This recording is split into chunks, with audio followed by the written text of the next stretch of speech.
Welcome back to my channel. For those of you who are new to my channel, my name is Ria Vasami and I'm a past life regression hypnotherapist and shamanic astrologer.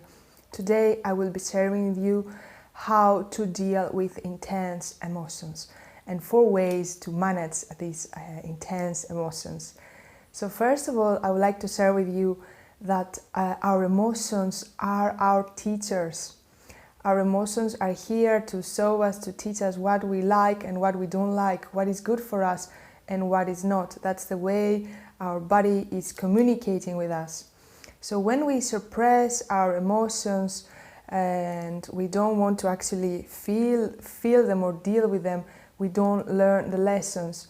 And we are so trained, so used to suppress and to avoid the pain or to avoid this intensity and do anything we can to just don't feel, and then we end up to become emotionally numb and then not able also to experience the beauty and this little pleasure in little things that life is giving us, because we are so blocked emotionally.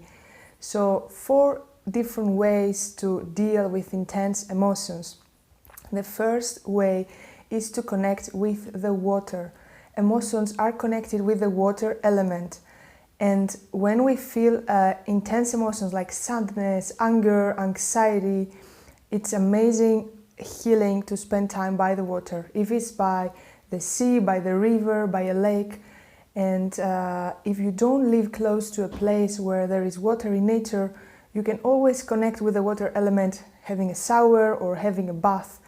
And having always the intention, I am allowing to experience these intense emotions, and I release all these emotions that are not serving my highest and greatest good.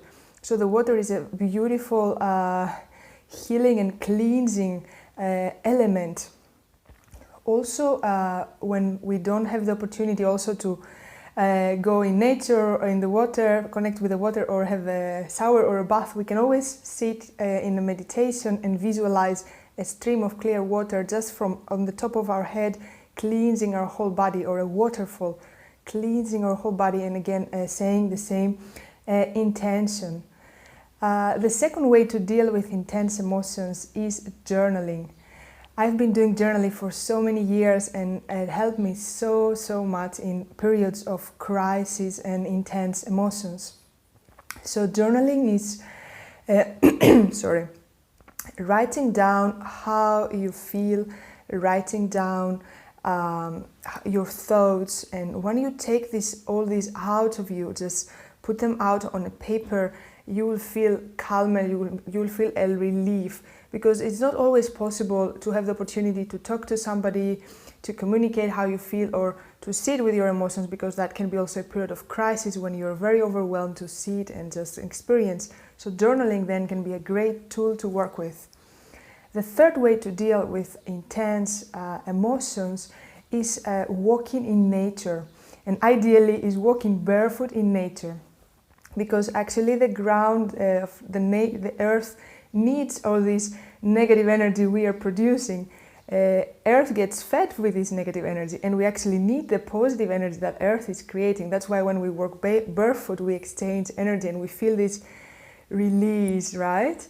So walking, and if you are not able to also go to nature, you can just walk anywhere you are, and with no intention of going somewhere, just walking and allowing to experience this intense emotion. And again, the same intention, I allow all these emotions that are not serving my highest and greatest good to release. And also another thing, it's very good to give yourself time. Like, don't put like, I have 1 hour for walk or 30 minutes. Just start walking and go with it until all these emotions can be experienced and released. And the 4th way now to deal with intense emotions is to meditate and the art of allowing. So what is the art of allowing? The art of allowing is just sitting there and just allowing whatever emotions come to be experienced, because the emotions want to be acknowledged. Because as I said, they are teachers, they want us to teach us something. So when we acknowledge them, like I acknowledge my sadness, what is my sadness want to teach me right now? what is happening in my life? What is the lesson? What is my body trying to communicate with me through this sadness or through this anger?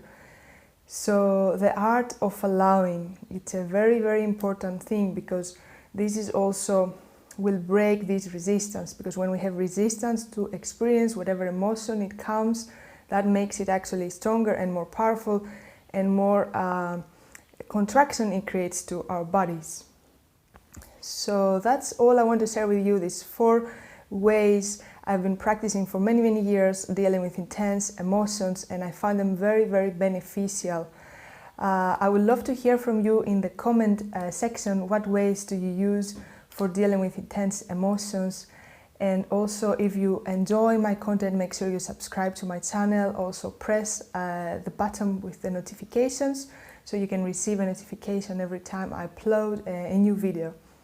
Thank you, and see you soon. Bye.